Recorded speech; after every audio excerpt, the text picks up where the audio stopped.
Hello students, welcome to EPG Pathshala. I am Professor Ipshita Bansal from BPS Women's University, Sonipat, Haryana. Today we will be discussing about the module Strategic Linkage of Compensation of the paper Strategic Human Resource Management. After studying this module, students will be able to understand strategy of the organization, why the present strategy is implemented, compensation practices, the reasons behind following those practices. As per Bani in 1991 and Prahlad and Hamel in 1990, human resource is the only resource which can give the competitive advantage to an organization. Compensation is paid to the employees for services they render to organizations. As per Bhattacharya, organizations today apply the principle of half to 2 to 3. It means employing half of the workforce, paying double the amount and getting 3 times the work. Salaries or pay were paid to the employees traditionally as per their expertise, nature of job and hierarchical level. Today, employer is more interested in return on investment, as whatever is spent on employees must be gained back. The set of policies and practices when associated with the vision and mission of an organization makes a strategy pattern. As per Mintzberg, there are 10 schools of thoughts of strategy and broadly come under prescriptive schools and classified into design, planning and positioning, whereas descriptive schools are classified such as entrepreneurial, cognitive, learning, power, cultural, environment and configurational. All these schools influence organization behavior studies. Let's now discuss about compensation design and strategy. Compensation strategy provides organizations an opportunity to encourage desirable behaviors and promote objective-based performance. In this process, rewards are deployed to employees who demonstrate desirable level of performance. In this way, it promotes objective-based employee performance. Rewards are potentially sophisticated under it and encourage heightened performance. Organizational practices for designing compensation structure vary widely. To ensure that organizations are aligning their policies and practices with the strategy of the organization, it should be clear that their expectations from the roles are accomplished. As per Bani and Prahlad and Hamel, human resource is the only resource which can give the competitive advantage to the organization. Employees have characteristics as they are rare, inimitable and non-substitutable resource, thus can achieve competitive advantage. Williamson also mentioned that organizations should ensure and understand that people are the strategic resource and ensure cost minimization in the organization. Agency theory propounded by Inhart in 1989 suggested that there should be a strategic alignment of interests of agents, that is employees, and principal, that is employers in an organization, thus streamlining employment relations and systems. Mintzberg and others provided 5 P's of strategy and discussed the description of strategic planning from different perspectives. These are given as: strategy as a plan guides an organization through different courses of action and provides a path from a current state to a desired future end state. Strategy is a position that determines the location, namely positioning of particular products in particular markets or particular leadership style in a particular situation. Strategy as a pattern ensures consistent behavior over time. Strategy as a perspective represents a philosophy or value system, namely style of communication, interpersonal relations in an organization. Strategy as a ploy refers to gaining some advantages through specific maneuvering, like motivating employees in an organization through participative leadership. In this process, better reward structure is a way to motivate employee retention as well as to get the output as desired by the organization. The strategic course involves that organization is thinking ahead to set of strategic course that aligns rewards practices with business goals and its culture and environment in which it operates.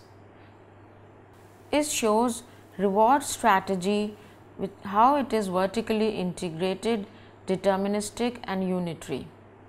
We start from the block internal context and external context, which moves forward to desired employee competence, performance and behavior, the culture, which again further moves reward strategy characteristics integrated with other HR strategies, which go on to reward values, policies and practices. And this will in turn affect and also be dependent upon labor market characteristics and also on the other hand affordability dimension. The above explained figure shows the sequential approach of reward strategy. It assumes the rational development of business strategy, which is quite deterministic. The unitary employment perspective is extended to managerial prerogative to include reward decisions. In this process, the reward that an organization provides are driven by the needs of the organization and do not reflect the historical perspective. Let's now discuss the old pay system versus new pay system. In the old pay system, a bureaucratic system of salary administration was followed. The organization hierarchy and rigid job evaluation and grading systems were the features of the old pay system. Apart from that, incremental progression, lack of horizontal integration with other HR activities and the detachment of pay from the strategic objectives of the organization are few more. Thus, the old pay system is not suitable for today's requirement. In the new pay system, functional changes are adopted considering external context, which increases competitiveness. These features force organizations to adopt new forms in today's demanding and flat organizations. In today's time, organizations have learned processes, flexible forms and include new forms of rewards. The most important part is inclusion of objectives that help in achieving organization's objectives. The other objective here is to reward sophisticated pays as per employee performance. New pay system.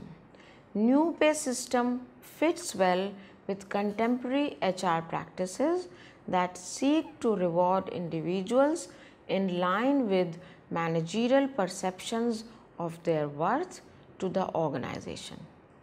New pay system is focused on managing financial rewards in order to send the right message to their employees as to what is valued by the employers.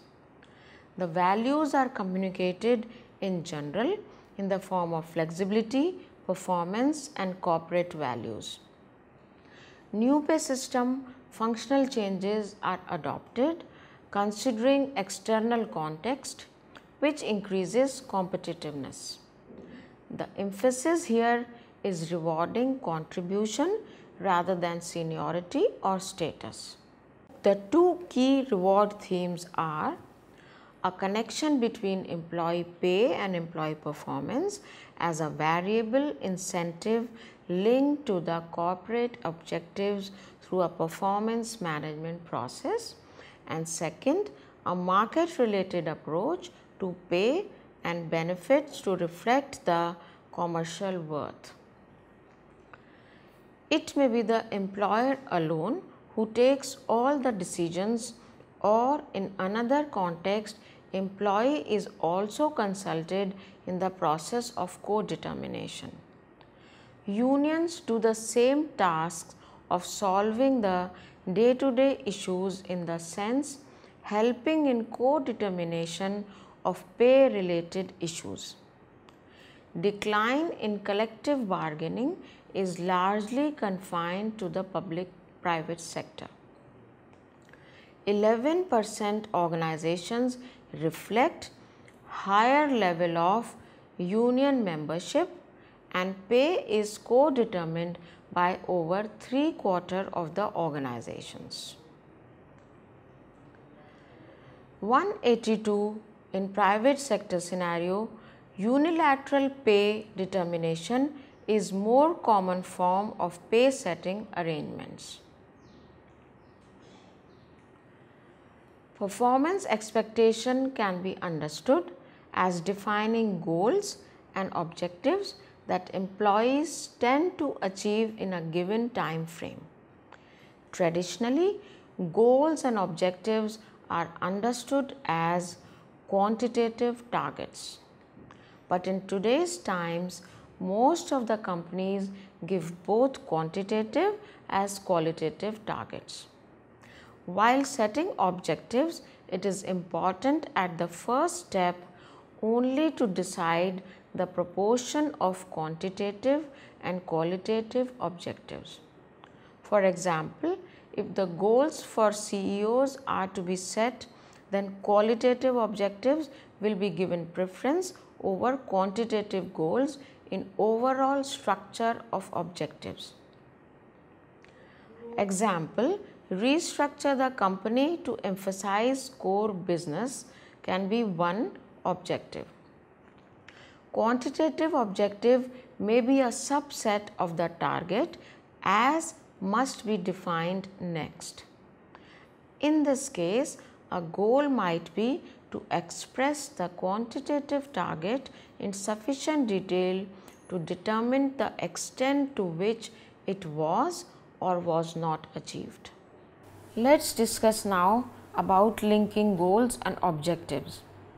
When objectives and goals are set as discussed in the case of a CEO, the CEO would like to be ensured that his or her objectives are reflected in direct reports, or there should be a vertical link, sometimes called as line of sight. It also means that directly or indirectly there are financial gains. For line executives, targets will include revenue, net income, return on assets, percentage of market share, and other similar goals and objectives. However, staff executives may have a few or some of these objectives in their goal sheet to promote cross-functional collaboration. Whether the objectives are quantitative or qualitative, they should be linked for improving performance on financial targets. In general, these targets and goals are categorized as initiatives, maintenance and development functions. Here we see some examples of rating. First column is numeric, that is what numeric rating has been given to an employee. Second is verbal rating, and third column talks about how the objective was attained or whether it was attained or not. As we can see in the example, when the numeric rating is 4, verbal rating is outstanding and objective attainment is significantly surpassed or surpassed over major obstacle. With 3 rating, verbal rating is superior and objective attainment is surpassed over obstacles or achieved over major obstacles. When the rating is 2, verbal rating is very good, surpassed or achieved over obstacles or almost achieved over major obstacles. When the rating is 1, the verbal rating is good, objective achievement is achieved or almost achieved obstacles or partially achieved major obstacles. When the ratings are 0, verbal ratings we can see are acceptable, marginal or unacceptable, and the objective attainments basically relates to partially achieved accomplishments or little accomplishment, or in case of unacceptable verbal rating we see that objective attainment was nothing has been accomplished. When the rating is 2, sometimes it is written excellent, then the objective attainment is likely for more than one promotion. When the rating is 1, it is good, likely for one promotion. So, this is how organizations can devise their rating systems. Here we see the linkages between performance and promoability, which gives us promoability rating, that is whether the person is capable or is likely to be promoted, is suitable for promotion or not. There is a comparison between executive A and executive B. When we have goal A, weight given is 20 and score is 4. With executive B, when we have goal A, weight given is 20 and score is 4. And in this manner, rating is done and then total rating is calculated, which we see that for executive A it is 290 and for executive B it is 350 and average is 2.9 and 3.5. So, definitely it indicates that executive B will be better person for promotion. As discussed earlier that goals and objectives are vertical, there are some examples of horizontal goals as well as that are shared between 2 or more individuals reporting directly to the CEO or lower in the organizations. One example can be launch product A in second quarter in markets X and Y, capturing at least 10% market share before the year end. In the above example, development, production, marketing, sales executives have specific responsibilities and timelines to meet their targets. It might be included in the write-ups of the CEOs and the reporting business heads as well. This slide shows the distribution of performance ratings. Most of the companies still follow a mandate in which distribution of performance ratings are fit in a prescribed pattern, usually a bell-shaped normal distribution curve, also called as forced distribution. With the guidelines as issued by management along with the approval of management, forced distribution is applied to the overall workforce in an organization. As we can see in the diagram, this is the diagram of sales force performance bell curve. We can see that 15% are rainmakers, which are doing extremely well, 70% are average performance and 15% are falling and failing. Let's now talk about the total reward concept. Total reward concept is relatively a new concept in which employees are rewarded not only monetary benefits, but there are certain other rewards which include financial and non-financial, both the types of rewards. Under this approach, job conditions, environment of the organization, learning opportunities, etc. are taken care of to motivate and retain their valuable employees. As per Armstrong and Brown, employers should not underestimate the power of pay as a means of attracting and retaining staff, in which non-financial reward also play a very important role. Total reward approach recognizes the diverse needs of employees, in which not only pay is important, but also other motivating factors include many other factors. If we refer here Maslow's need hierarchy model, then we will find that upper need are self-esteem and self-actualization. These needs are not fulfilled by mere financial benefits. Rather, here non-financial parameters play a very important role. Non-financial parameters benefit as described principally intrinsic to the individual, in contrast with the tangible and more extrinsic rewards such as pay and financial benefits. The application of non-financial rewards include redesigning work to provide greater variety, identity, significance, autonomy, discretion and feedback, together with concern with the health of the physical and psychological work environment. Second, providing symbolic rewards where appropriate. For example, recognition aspects of employee of the month designation, etc., and creating a managerial culture of positive feedback, praise and recognition. Third, investing in people as a reward through facilitating access to training and development, plus opportunities to engage in new workplace learning experiences. Fourth is providing flexible work patterns, greater time sovereignty for individuals and wellness activities. So, what is the practitioner's perspective with respect to this? Organizations can achieve success with a total reward approach to make up for an inability to offer high salaries.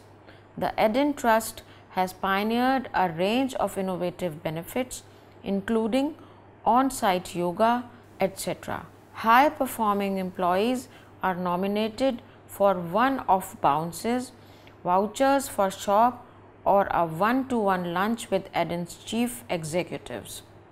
Workers are also entered into a draw to take an extra week's annual leave. Total reward makes working for Eden rewarding, but not only through the pay packet. This suggests that companies should try new ideas concerning total reward, including a range of intrinsic and extrinsic reward. Cambridgeshire County Council has adopted a total reward strategy and overhauled every aspect of pay and benefits, including terms and conditions, childcare vouchers, training and flexible working. It also communicates the range of rewards on offer, both financial and non-financial, to all the employees. Rewards and recognition are seen by its HR director as being part of the council's strategic approach to managing people. Let's now understand the concept of broad banding. This is simply compressing the hierarchy of pay grades into a smaller number of wide bands, typically 4 or 5. This means integrating pay bands into a broad pay band output. Pay band spans the pay opportunities that were previously covered by several pay ranges. In today's flat structure, lean and delayered organizations, broad banding concept is most suited. Organizations now saw declining opportunities for promotion, but simultaneously been faced with the demand for multi-skilling and flexibility. The benefits of broadbanding are given below. Increasing flexibility in pay management and facilitating greater involvement of line management and the determination of pay. Internal development and continuous improvement is rewarded. Career paths are clearly shown. Changing nature of work and employee expectations are responded to. Here we see strengthening HR systems by linking compensation. So, how can HR systems be linked to compensation? First is training and development, recruitment and selection, organization development, performance management, compensation and reward. A company's compensation system is a part of its total human resource system, which collectively constitutes its human resource strategy. Organizations have increasingly taken a more strategic approach to the management of reward issues. For example, the Royal Bank of Scotland articulates the impact of strategic rewards as follows. Expressing what the organization values and is prepared to pay for what it gets from employees is important.